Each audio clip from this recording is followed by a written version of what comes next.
नमस्कार, news state देख रहे हैं आप। मैं हूं आपके साथ रंजीत और वक्त हो गया सबसे बड़ा मुद्दा का। जेल में बंद आजम खां की याद अखिलेश को 2 साल बाद क्यों आई? क्या यूपी में ओवैसी की मौजूदगी ने एसपी के सबसे बड़े नेता की नींद उड़ा दी है?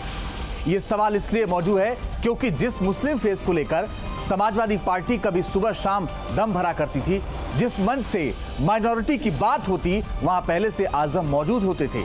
लेकिन पिछले 2 साल से हर मंच से आजम तो आजम, उनकी तस्वीर भी गायब हो गई। लेकिन अब जब ओवैसी और आजम के जल्द मुलाकात के कयास लगाए जा रहे हैं, इसी बीच एसपी प्रमुख रामपुर पहुंच जाते हैं, जहां आजम के परिवार से अखिलेश की मुलाकात होती है। आखिर अखिलेश को कभी एसपी के फायर ब्रांड नेता रहे आजम की याद क्यों आई? इसी पर है आज का हमारा सबसे बड़ा मुद्दा। एक रिपोर्ट आपको दिखाते हैं और पिछले दिनों हुआ क्या राजनीति में, उसको आप समझिए, फिर इस चर्चा को आगे बढ़ाएंगे।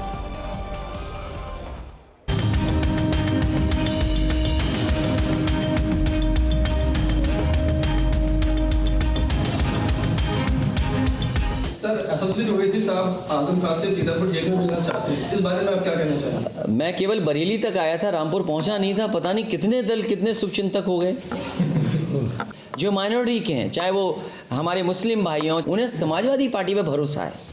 असदुद्दीन ओवैसी और आजम खान के मुलाकात की तैयारी से समाजवादी खेमे में हड़कंप मचा है। सब जानते हैं कि आदरणीय आजम साहब को पॉलिटिकल वजह से जेल भेज रहे हैं। लगातार मैंने कहा कानूनी लड़ाई है, पार्टी की तरफ से जो सहयोग है कानूनी लड़ाई में हम मदद करेंगे। ओवैसी ने आजमगढ़ में अपनी धमक क्या दिखाई? अखिलेश यादव की नींद उड़ गई।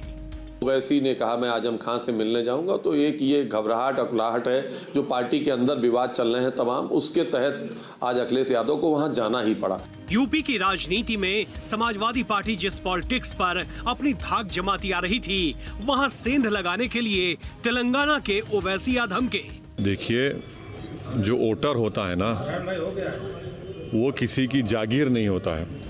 शायद आज का रामपुर दौरा कहीं डैमेज कंट्रोल का नतीजा तो नहीं?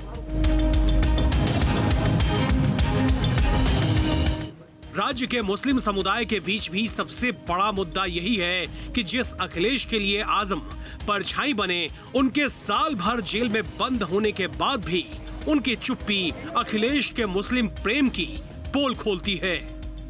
ओवैसी आजम खान से मिलने की पूरी कोशिश कर रहे हैं। क्या ओवैसी की वजह से समाजवादी पार्टी की नींद उड़ी हुई है? क्या यही वजह है कि आज अखिलेश यादव को रामपुर जाकर आजम खान की पत्नी से मुलाकात करनी पड़ी? वीडियो जर्नलिस्ट सैफुल हसन के साथ अविनाश सिंह, न्यूज स्टेट, लखनऊ। और इसी पर बात करने के लिए मेरे साथ कुछ खास मेहमान जुड़ गए हैं, एक एक करके उनसे आपका परिचय करवाते हैं। आपको बता दें कि मेरे साथ समाजवादी पार्टी के अनुराग भदौरिया, राष्ट्रीय प्रवक्ता समाजवादी पार्टी के मेरे साथ जुड़ गए हैं। इसके अलावा मनोज मिश्रा जी मेरे साथ जुड़ गए हैं, भारतीय जनता पार्टी प्रदेश प्रवक्ता। अजय वर्मा साहब मेरे साथ दिख रहे हैं, कांग्रेस का पक्ष रखेंगे। और अजमल खान साहब जुड़ गए, प्रवक्ता हैं AIMIM के, यानी असदुद्दीन ओवैसी की पार्टी का। आप सभी का बहुत स्वागत है। अनुराग भदौरिया, पहला सवाल आपसे, असदुद्दीन ओवैसी ने मुलाकात करने की बात क्या कह दी? अखिलेश यादव को याद आ गया कि हमारी पार्टी में आजम खां भी हैं और उनसे जाकर मिलना चाहिए। शायद मुझे लगता है कि ये भारतीय जनता पार्टी का तो कोई भरोसा नहीं है, कब क्या बोले। उसको तो अपनी हार नजर आ रही 2022 में। अब तो समाजवादी की चिंता करने लगे। कमाल है भाई, अपनी चिंता करो जिनकी सरकार जाने वाली है। वो हमारी पार्टी है, हमारे लोग हैं और हम लोग तो अपनी सब एक दूसरे के साथ हैं जी। अभी तो आज लोकसभा में हैं, उनकी पत्नी अभी राज्यसभा में थी, वहां से हटा के उनको MLA पार्टी ने बनाया, उनके बेटे को MLA बनाया, लगातार पार्टी उनके साथ है। अब हम लोग को बताएंगे अगर कल किसी के घर हम नहीं सर, MLA तो तब बनाया था ना, MLA तो तब बनाया था ना जब वो जेल से बाहर थे। अरे भाई, टिकट तो तब दिया था ना जब वो जेल से बाहर थे। जेल के अंदर क्या होता है? लेकिन अनुराग भदौरिया, ये सवाल इसलिए उठ रहा है, अनुराग भदौरिया, सवाल इसलिए उठ रहा है क्योंकि 2 साल तो आपको याद आई नहीं। अरे आप कैसे कह सकते हो? लगातार जेल में जाके समाजवादी पार्टी के राष्ट्रीय अध्यक्ष मिल रहे हैं, समाजवादी पार्टी के नेताओं से लगातार मिल रहे हैं, लगातार उनके साथ कानूनी लड़ाई लड़ रहे हैं। ये तो कभी भारतीय जनता पार्टी ने नहीं कहा। कमाल है। अब हमारे घर में क्या हो रहा है, नहीं हो रहा है, नहीं सर, बिल्कुल आपके घर में जो हो रहा है, मेरी शुभकामनाएं, अच्छा हो। लेकिन अनुराग भदौरिया, मुझे एक बात बताइए, आजम खां साहब के बहनोई हैं जमीर खां साहब। जमीर खां साहब ने कुछ दिन पहले एक बयान दिया था, वो जेल से बाहर आए मिलने के बाद। उन्होंने कहा कि उन्होंने ये कहा है कि समाजवादी पार्टी के लोग मदद नहीं कर रहे हैं और समाजवादी पार्टी के किसी नेता से वो मिलना नहीं चाहते। तो उन्होंने क्या बोला, उनकी पत्नी ने क्या बोला निकलने के बाद, वो ज्यादा इंपॉर्टेंट है। उन्होंने क्या बोला, समाजवादी पार्टी मेरे साथ है और हमेशा साथ खड़ी रही, हर बुरे वक्त में मेरे साथ खड़ी रही। मैं समाजवादी पार्टी का आभार और उसका धन्यवाद करती हूँ। ये नहीं कान में आई आवाज भारतीय जनता पार्टी के, या आपके कान में नहीं आई? कमाल की बात करते सर, मेरे कान में तो जमीर खान की आवाज आई थी, आवाज नहीं आती है। और जो उन्होंने कहा सार्वजनिक तौर पर, अरे जो उनकी पत्नी ने जो सार्वजनिक तौर पर उन्होंने कहा कि वो समाजवादी पार्टी के किसी नेता से मिलना नहीं चाहते क्योंकि समाजवादी पार्टी उनकी मदद नहीं कर रही है, वो सुनाई दिया या नहीं दिया आपको? दूसरा कोई कहेगा ज्यादा इंपॉर्टेंट होगा। अरे सर, तो क्यों नहीं गए मिलने के लिए जेल में? अखिलेश यादव क्यों नहीं गए मिलने के लिए? कितनी बार गए सर? चलाइए कितना, अपना विजुअल चलाइए, कितनी बार गए मिलने के लिए? ये तो आप बताएंगे ना सर, आप बता दीजिए ना। वो रिसीव करके ले, आप गिन लीजिए सर, 1 2 3, आप गिन के बता दीजिए ना कितनी बार गए थे मिलने के लिए? 3 बार तो वो हुआ है। मुझे लगा 2 साल बाद याद आई, 2 साल बाद याद तब आई जब असदुद्दीन ओवैसी ने कहा मिलना है। जब आजम खान साहब रामपुर से यहाँ सीतापुर ट्रांसफर हुए थे तो श्री अखिलेश यादव जी वहाँ खड़े थे उनके आगवानी पे। तो जमीर खान ने क्यों कहा, जमीर खान साहब ने क्यों कहा कि समाजवादी पार्टी के बड़े नेताओं से नहीं मिलना चाहते हैं? बेचैनी हो गई कि समाजवादी पार्टी मनोज मिश्रा जी किससे मिल रहा है, इसमें भी निगरानी। अरे भाई मनोज मिश्रा जी, भाई आप बताइए कौन किससे मिल रहा है, इससे आपको क्या मतलब है? भाई आप बीजेपी को इतना डर क्यों? भाई आप विकास की बात करो ना, किसानों की बात करो ना, बेरोजगारी की बात करो ना, कोरोना काल से लोग परेशान। देखिए, भारतीय जनता आप उनकी बात नहीं कर रहे जो समाज, भारतीय जनता पार्टी को किसी से मतलब नहीं है रंजीत जी। ये इनकी आपसी फूट, बेईमानी, लूट, इसका तमाशा है। लो बेईमानी, लूट, और ये आजम जी वही है जो ना कानून का सम्मान करते थे, ना अधिकारियों का सम्मान करते थे, ना महिलाओं का सम्मान करते थे, ना ये किसी का सम्मान नहीं करते थे, ना संविधान का सम्मान करते थे। इन्होंने जयप्रदा जी के लिए अश्लील टिप्पणी की। इन्होंने कहा कि भारत माता डायन है और इन्होंने कहा था कि डीएम जो है जूते साफ करेगा।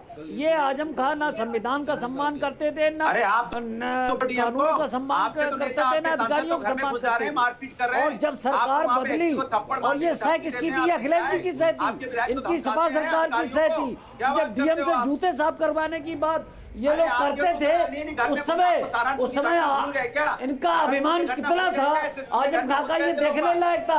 अधिकारी थर-थर कांपते थे इनकी बदतमीजियों से, इनकी अकल से। तो भारतीय जनता पार्टी की सरकार आते ही जिन लोगों को इन्होंने दबाया था, उन्होंने FIR कर दी और कई मामलों में उन्हें जेल जाना पड़ा और जेल में उनको सजा काटनी पड़ी। तो इन्हें लगता है कि इसकी आंच इनके ऊपर ना आ जाए, अखिलेश के ऊपर आंच ना आ जाए, आजम खान जी की समाजवादी पार्टी के ऊपर आंच ना आ जाए। ये लोग दूर भागते और ये लोग संकट के समय किसी का साथ नहीं देते।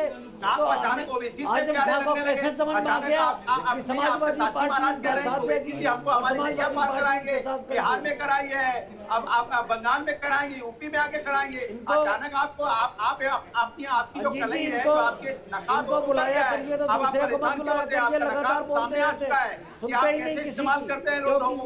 कैसे ओवैसी साहब आपको इस्तेमाल, तो आपको ओवैसी साहब की बड़ी चिंता है, डिबेट भी करवा रहे हो आप, कमाल है भाई।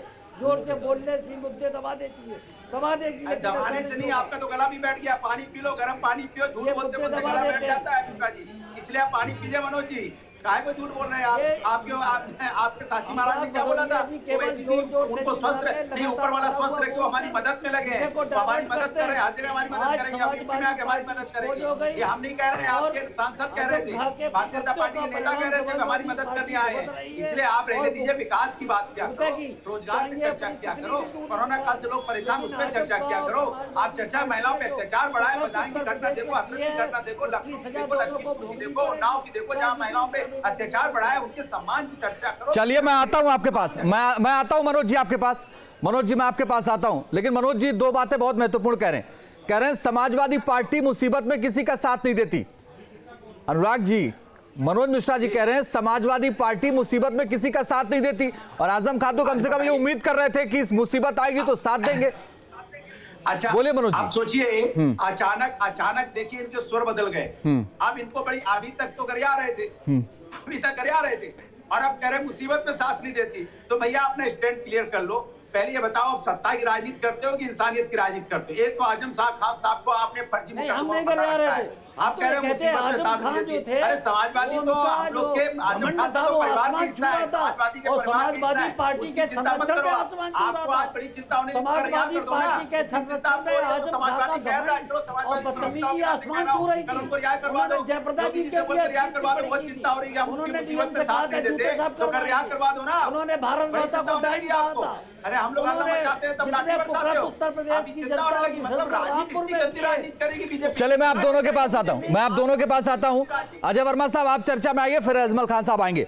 अजय वर्मा साहब मुझे एक बात बताइए, आपके पार्टी के एक अल्पसंख्यक प्रकोष्ठ के नेता शहनवाज आलम, उनको बड़ी चिंता हो रही है आजम खान की। उन्होंने कहा कि भाई समाजवादी पार्टी बताए क्यों नहीं साथ दे रही है, समाजवादी पार्टी उनके साथ धोखा कर रही है। आपको क्या मतलब सर? देखो अचानक बीजेपी को चिंता होने लगी, कमाल। बोलिए अजय वर्मा जी। क्यों चिंता है भाई, ये तो बता दे। अंजीत जी देखिए, चिंता है तो रिहा कर दो।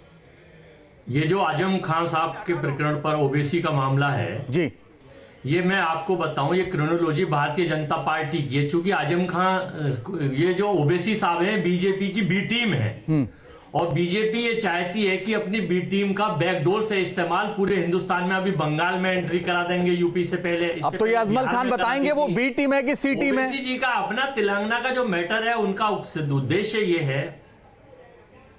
आप बोलते रहिए सर, हाँ बिल्कुल आप बोलते रहिए सर, कोई दिक्कत नहीं। अजमल खान साहब बताइए भाई, आप ओवैसी की बी टीम है कि सी टीम है? वो कह रहे हैं बीजेपी की बी टीम है। कम से अंजीत जी, कम से कम अंग्रेजों की नीति स्पष्ट थी, फूट डालो और शासन करो।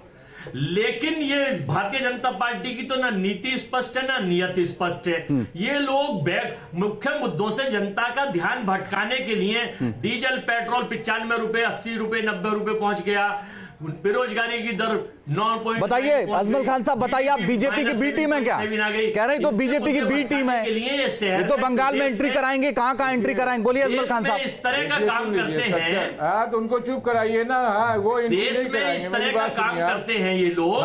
हमारी पार्टी पहली बार हैदराबाद के बाहर निकली और महाराष्ट्र में इलेक्शन लड़ी, पहली बार 2 सीट जीती, करते हैं ये और दूसरी बार इलेक्शन लड़ी तब भी 2 सीट जीती, और दूसरी बार 25 साल से चला आ रहा 2 ऐसे ही देश के मुद्दों से डिरेल करने की कोशिश भारतीय जनता पार्टी के नेता और इनके बयान भी और इनके प्रवक्ता करते हैं। वो चली गई दूसरी हिंदुत्व शिवसेना के साथ, साला सेकुलरिज्म, और ये लोग एनसीपी चली गई।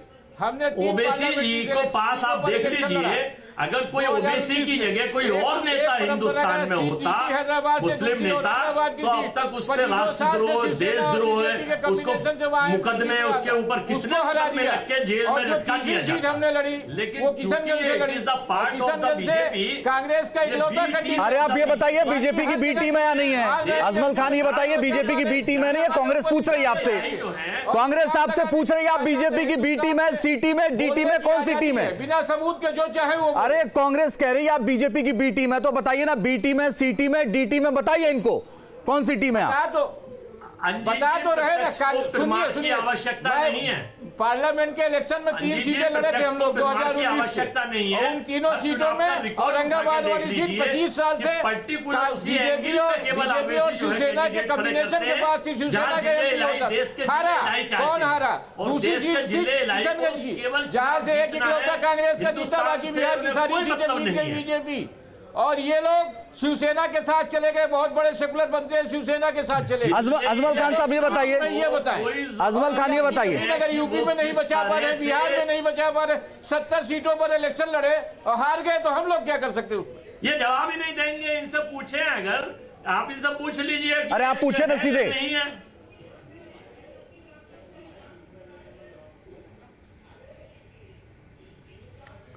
बोलिए अजमल खान साहब, आप ये बताइए, अजमल खान साहब ये बताइए, आजम खान के क्या सवाल? आजम खान साहब, 1 minute, 1 second sir, Ajay Verma ji 1 minute, Ajay Verma ji 1 minute, सवाल तो पूछने दीजिए। अजय वर्मा जी सवाल तो पूछने दीजिए सर, सवाल पूछने दीजिए, नाम अभी गिना दीजिएगा, नाम अभी गिना। अजमल खान साहब मुझे एक बात बताइए, ओवैसी की और आजम खान की मुलाकात होने जा रही है नहीं? नहीं कहते, ये गलत खबर है। हमारी उनसे बात हुई, कोई ऐसा प्रपोजल नहीं, गलत खबर। वो चाहते हैं मुलाकात करना या नहीं चाहते हैं? ऐसी मुलाकात की कोई अभी बात नहीं है ना। सवाल को इधर उधर से मत पूछिए, मैंने आपको डायरेक्ट बताया मेरी उनसे बात हुई, ऐसी कोई प्रपोजल आप इतना गुस्से में क्यों आ जाते हैं अगर आपसे सवाल पूछ लिया जाए तो? आपको इतनी तकलीफ क्यों होती है ओवैसी का नाम आते ही? अरे आपको लगता है गुस्से में आ जाते हैं ना आपको हमको देख के, हमारे नेता को देख के सब गुस्से में लगते हैं, ये आपका मसला, मैं गुस्से में नहीं हूं भाई। अंदर खाने ये खबर है कि आजम खान जेल से हाँ कहेंगे और ओवैसी मिलने चले जाएंगे। आप कह रहे हैं ऐसा कुछ है ही नहीं। अगर आप हमें पार्टी का प्रवक्ता मानते हैं तो मैं आपको ऑन रिकॉर्ड कह रहा हूं कि ऐसा कुछ नहीं है। आपके अंदर खाने की खबर कहां से है, आप बताइए। इस बात की चर्चा उत्तर प्रदेश की सियासत में लगातार है और आजमगढ़ गए थे, उसके बाद ये कहा उत्तर प्रदेश में केवल चर्चा बोलिए अजय वर्मा जी, बोलिए अजय वर्मा जी, बोलिए। नहीं है, जो पार्टियां अपनी जमीन नहीं बचा पाती वो बी टीम सी टीम बताती है। मैं कह रहा हूं कि वो वर्तमान में 75 जनपदों को छोड़कर खाली रामपुर ही क्यों गए, रामपुर को ही टारगेट क्यों कराए, सोचने का विषय है। रामपुर तो अखिलेश यादव गए थे। अरे जवाब दीजिए अजमल साहब, आप बताएं। अखिलेश यादव गए तो भदौरिया साहब से पूछिए क्यों गए। नहीं, ये आजम खान साहब जो टारगेट रामपुर का बना रहे हैं। चले मैं आप सबके पास लौटता हूं। अभिषेक हमारे सहयोगी लगातार बने हुए। अभिषेक लगातार आजम खान से जुड़ी जितनी बड़ी खबरें हैं ना वो कवर करने के लिए जाते रहे। अभिषेक, आपको क्या समझ में आता है, अखिलेश का दौरा क्यों रामपुर? और अब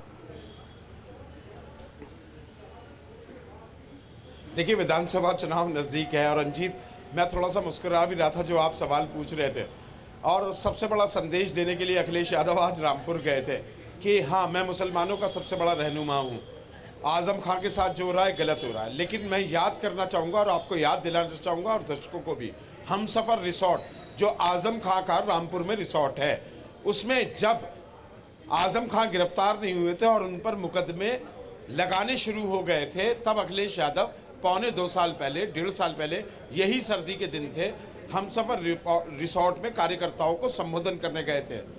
आजम अब्दुल्ला वहाँ थे जिनकी विधायकी छिन चुकी है, पिता के साथ जेल में रह चुके हैं, ठीक है, उनकी अम्मी भी जेल में गई हैं। वहाँ चाहते थे आजम खान कि अखिलेश यादव एक बड़े आंदोलन की शुरुआत करें, लेकिन ऐसा कुछ नहीं कहा। अखिलेश यादव ने वहाँ कहा कि संघर्ष का रास्ता जेल से जाता है।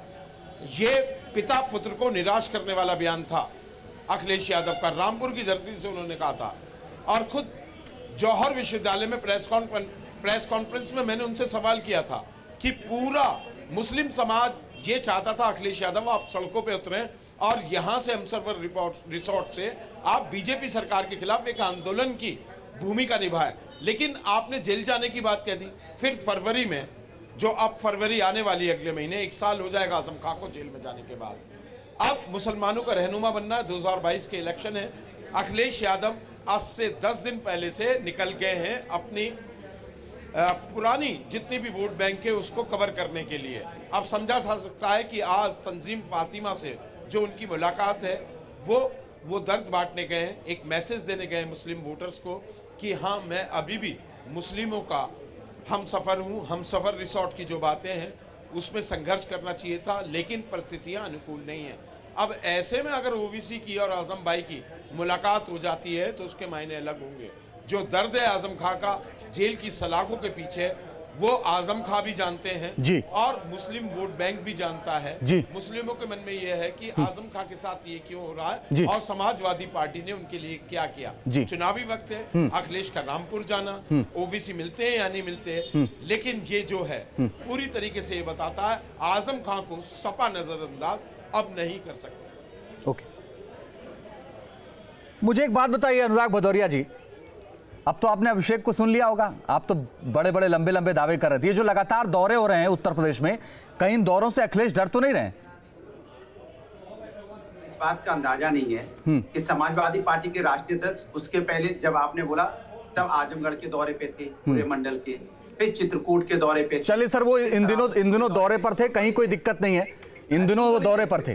बिल्कुल सही बात है, आपकी बात से मैं सहमत हो गया सर, क्योंकि अब चलिए अब वो घर से निकल गया, अब आपसे नहीं पूछूंगा, अब आपसे नहीं पूछूं सर, आप बोलिए ना, अब आपसे नहीं पूछूंगा कि वो क्यों नहीं निकल रहे, क्योंकि अब वो निकलने लगे हैं। तो लीजिए, अरे आप बोलने तो दीजिए। बोलिए। उसके बाद वो यहाँ पे श्रावस्ती गोंडा के दौरे पे, आज बलिया आज वो बरेली और बुंदेलखंड के रामपुर के दौरे पे, उसके बाद फिर दौरा उनका फिर कानपुर दौरे पे, फिर ओके, ठीक है। मनोज जी के पास मैं जाना चाहता हूँ। उससे पहले अजमल खान साहब के एक सवाल आपसे लूं, फिर मनोज जी के पास जाऊंगा। अजमल खान साहब, मुझे एक बात बताइए, पार्टी के क्या ओवैसी के यूपी आने के बाद ही अखिलेश एक्टिव हो गए हैं क्या? अरे भाई, हम समाजवादी पार्टी कब से एक्टिव है? देखिए, आपने बाबतपुर हवाई अड्डे पे देखा होगा, इत्तेफाक से दोनों लोग साथ उतरे। भीड़ ने बता दिया कि इनकी बौखलाहट किस वजह से है। इनकी बौखलाहट स्पष्ट है, इनकी अपनी जमीन से रही है, उसको नहीं बचा पा रहे हैं। लेकिन ये इस बात का जवाब यही लोग देंगे ना, बौखलाहट तो इनकी स्पष्ट है। किसान से 100 से ज्यादा किसानों की मौत हो। भाई अनुराग भदौरिया वो कह रहे हैं आपकी बौखलाहट है ये, अब उनका जवाब आप नहीं देंगे। अजमल खान ये कह रहे हैं आपकी बौखलाहट है ये। किसका? आपकी बौखलाहट कह रहे हैं। वो क्या कर रहे हैं उनको ही पता है। उनको सांची महाराज सब बोल चुके हैं, बेचारे हैं, उनको क्या उनका डीजल पेट्रोल कहाँ से आता है सबको पता है। सांची महाराज ने सब कह दिया बीजेपी ने। अब बचा क्या है? अब खाली चेहरा था वो भी उतर। बताइए अजमल खान, कहाँ से आता है आपका डीजल पेट्रोल? और बीजेपी के लिए अपना कर रहे हैं कुछ थोड़ा बहुत अपना 3-5। यही मैं बता रहा हूँ, बाबतपुर हवाई अड्डे पे दिखाई पड़ा कि कई लोग साथ थे इनके राष्ट्रीय अध्यक्ष के, और इनकी राष्ट्रीय अध्यक्ष की बौखलाहट आज रामपुर में दिखाई पड़ी। क्या क्या बोले जा रहे हैं? उसके पहले कभी आपने दिखाया आजम खां के घर जाते हुए? कभी दिखाया हो तो बताइए। एक अफवाह के तौर पे खबर चल गई, पसीना आ रहा है जाड़े में, सब ठंडक में है, ये इनको पसीना आ रहा है। अब इसको भी बताने के लिए कुछ बचा है? बंगाल में करेंगे और फिर यूपी में भी करेंगे। करनी चाहिए बीजेपी की पार्टी की करनी चाहिए, उनकी नीतियों करनी चाहिए। तो आप समाजवादी की बुराई कर रहे हैं। कमाल है भाई, आपकी इससे नियत पता चलती है, आपकी नियत क्या है। अरे सत्ता पक्ष की बुराई होती है कि विपक्ष के साथ बुराई करने लगे आप? साक्षी महाराज का जो वीडियो है पूरे देश में चल रहा है। साक्षी महाराज जी को आते हुए पसीने की बात कर रहे हैं, बुराई थोड़ी कर रहे हैं, उनकी बौखलाहट की बात कर रहे हैं। आदमी घबराता है तो बौखलाता है, मैंने बुराई कहाँ करी भाई? उनको बौखलाहट हो रही, भाग दौड़ कर रहे, यही बात तो कही। हमने कोई बुरी बात कही क्या? उनकी बौखलाहट दिखाई पड़ रही, बनारस से लेके आजमगढ़ तक दौड़ रहे हैं। के बारे में बात कीजिए। बीजेपी की सरकार उत्तर प्रदेश में है, वो नुकसान पहुंचा रही उत्तर प्रदेश के लोगों का, उनकी बात करने की हिम्मत नहीं। अब आप ये बताइए हमें किसके बारे में बात करना? जो सवाल पूछा जाएगा उसका आपका काम है लगातार बोलते रहना, बोलते रहिए आप। बीजेपी की बुराई करने में आपको क्या डर लगता है क्या? बीजेपी की बुराई नहीं कर पा रहे हो। ओबीसी जी को सत्ता नहीं, हमको आपसे डर लगता है, आप बहुत बड़े वो हैं, हमको आपसे डर लगता है, कभी डर नहीं लगता। समाजवादी करते हो, हिम्मत है तो योगी जी की बुराई करो ना, योगी से लड़ो, सरकार से लड़ो। तो विपक्ष से लड़ने चले आओ, कैसे आप योद्धा हो तो विपक्ष से लड़ने चले आए? सर अरे सारी हिम्मत आपके पास है, लड़के पस्त हो गए, आप हार गए 2017 में, तभी तो हमें आना पड़ा। आपकी हिम्मत देखी हमने, क्या कर रहे हो? भागते हो, एक फोन आ जाता है, आपका अध्यक्ष राष्ट्रीय अध्यक्ष जो रामपुर जा रहा है, ये लोग मोदी जी से और योगी बाबा से टैगोर साहब से नहीं लड़ेंगे। भाई इलेक्शन में निकले, हिम्मत थी, क्या बात करते हो? अपने केस बचाने के लिए सरेंडर हो जाते हैं। एक देखिए लाइव और लाइव पे एक बयान आता है योगी अजमल खान साहब जो है ओवैसी साहब बीजेपी से इसलिए नहीं लड़ेंगे, योगी तो बाबा के रूप में अवतरित। मनोज मिश्रा जी, मैं आपको इस चर्चा में लाना चाहता हूं। मनोज मिश्रा जी, मैं आपको इस चर्चा में लाना चाहता हूं। मुझे एक बात बताइए सर, आप, हाँ बिल्कुल मनोज जी, आप बोलिए, पूरा वक्त है, आप बोलिए। मनोज जी बोलिए। ओके सर, सब लोग चुप रहेंगे। मनोज जी बोलिए, मनोज जी बोलिए।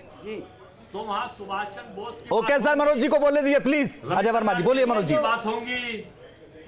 अभी जो विपक्ष की जूतम बाजार यहाँ पर हो रही है, अंजीत जी मेरी तो सुन लीजिए सर, एक मिनट मनोज जी को बोलने दीजिए। बाजार हो रही है और जूते में जो दाल बट रही है, उत्तर प्रदेश की जनता के बीच स्पष्ट संदेश जा रहा है कि ये सत्ता के लिए किसी सीमा तक जा सकते हैं ये लोग। तो ये लोग जो आपस में लड़ रहे हैं, जूतम बाजार कर रहे हैं, जूते में दाल बांट रहे हैं, इसका मतलब ये है कि इनमें खलबली है। और 2022 मुझे एक बात बता दो, आजकल आदरणीय मोदी साहब टैगोर साहब के अवतार में आ गए हैं।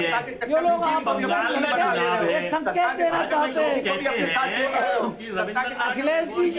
अखिलेश जी चूंकि नंबर 2 थे 2017 के चुनाव में, तो अब नंबर 3 या 4 या 5 पे खिसक जाएंगे, ये भय उनको। चलिए बहुत बहुत शुक्रिया, बहुत बहुत शुक्रिया सर, माफी चाहता हूं सबसे, माफी चाहता हूं, इतना ही वक्त था मनोज जी।